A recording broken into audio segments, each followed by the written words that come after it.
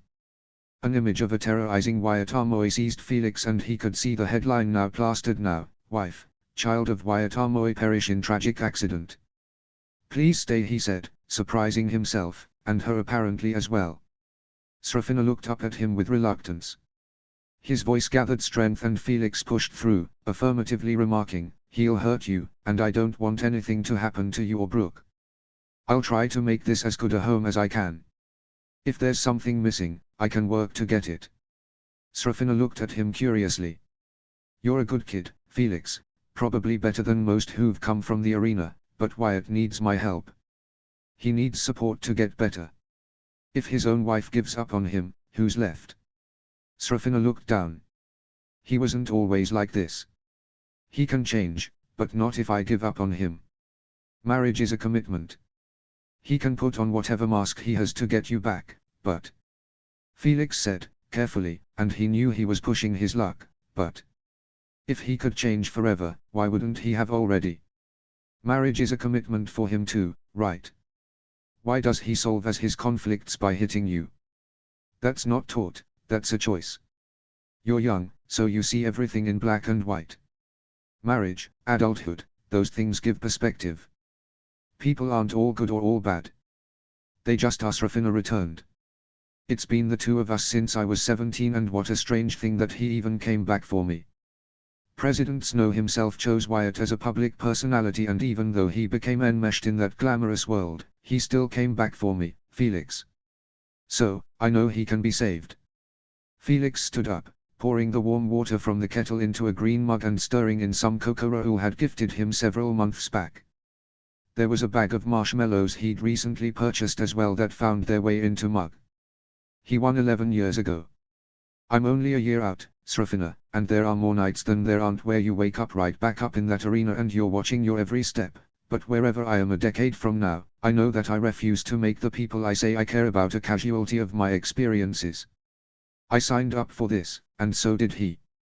In West, they tell you to suit up or stay home. If Wyatt hasn't held himself accountable yet, why would he want to now? You're not even bothering to listen.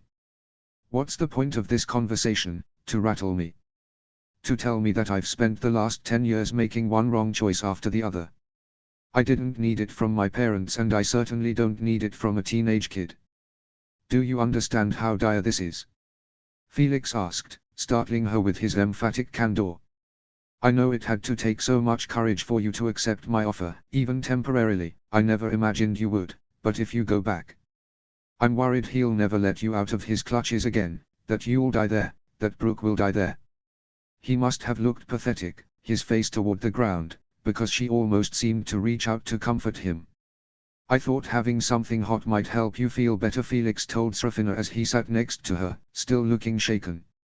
She accepted the cocoa, taking a sip. "For someone so pushy, you're not who I thought you'd be. Felix, I'm 25, though. I'm a grown woman. I have to make the best choice for me and for Brooke," he murmured, bitterly, and looked up to Srafina with disdain. Why is it she came here with scratches across her neck and a swollen cheek, Srafina? Was it an accident, or was it because she got on his nerves? Because she got in his way. If he can make excuses for his actions at age 3, where do you think Brooke will be in 10 years? What's going to happen to her when she's 13 and she can articulate in full sentences? Srafina only returned silence. Or can you not picture that far, because you don't think she'll be there, he asked, quietly. It was night and day, the way in which she rose from the couch.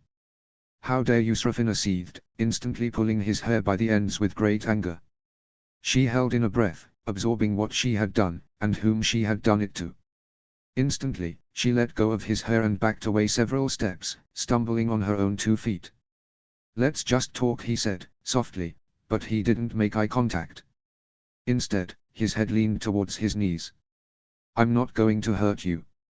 Just get it over with, she said, affirmatively. You really think I don't know what's coming? If it's not now, it'll be later. There's always a later. I'd rather just handle it up front. The old me would have made you wait just for admitting that, Felix said, still not making any eye contact. Srafina tensed. Knowing Raoul, being able to have him as a mentor, he's made me want to make my choices meaningful. I'm not doing the best job, I know, but I brought you here so I could help you be safe, and I'm not backing out of that now. I don't understand you, she said, and tears dropped down her cheeks. You should be upset. I've survived worse. Me. I'll be just fine. If I come after you, though, you won't be, and that's not a threat or anything, it's fact, he said, and asked in the same soft tone, you ever done that to him? No, she said, faintly. He took a deep breath and finally looked up at her. Guess that means you feel safe. That's good, he said, it's really good. I hope you'll stay. Why did you want to enter the Hunger Games? Why wouldn't you? It's a pretty sweet deal, win and you're gifted fame and unimaginable riches for life. For some people, sure, but for you I don't think that's why, Srafina argued. Well, it's all I've gotten from this whole ordeal, so I don't know what answer you were expecting. I understand how that could be a personal question. It was personal for Wyatt, Srafina told him. She fiddled with the drawstring of her blouse. Felix sat crisscross on the couch and leaned his elbows against his knees. I, grew up really poor, Saya. My parents died in the Western Quarries when I was 8, and the only family we really had was an alcoholic uncle who didn't give a damn about us. My sister worked for years to qualify for peacekeeper training, and then right before graduation, she found out she was pregnant. When she finally did graduate, the quarries were the quickest route to any sort of stability she could think of. The games were sort of an abstract to me before that. I knew that I could be a contender inevitably. I'd been top of my cohort for a long time, but I never felt the burning desire the same way until the first time I saw Jade covered in silica dust, and I imagined it killing her day by day. You did it for your sister, then. I did it for me. I was the one who couldn't handle seeing her that way. She never let it shake her. She just did what she had to. Jade had always been the brave one, the smart one, Felix corrected, and then looked down. It didn't matter anyway. They didn't make it even 30 days after I won, so all of this was for nothing. This house, living here, Victor's village. Feels like a prison, Srafina murmured. Some days, Felix agreed. The conversation came to a halt at the point, so with reluctance, Felix left to check on Brooke. To his great displeasure, when he arrived upstairs he found that Brooke was no longer in his bed. Well, that's great, Felix. She says her kid is her top priority, and what do you do? Lose her. Foolproof planning there.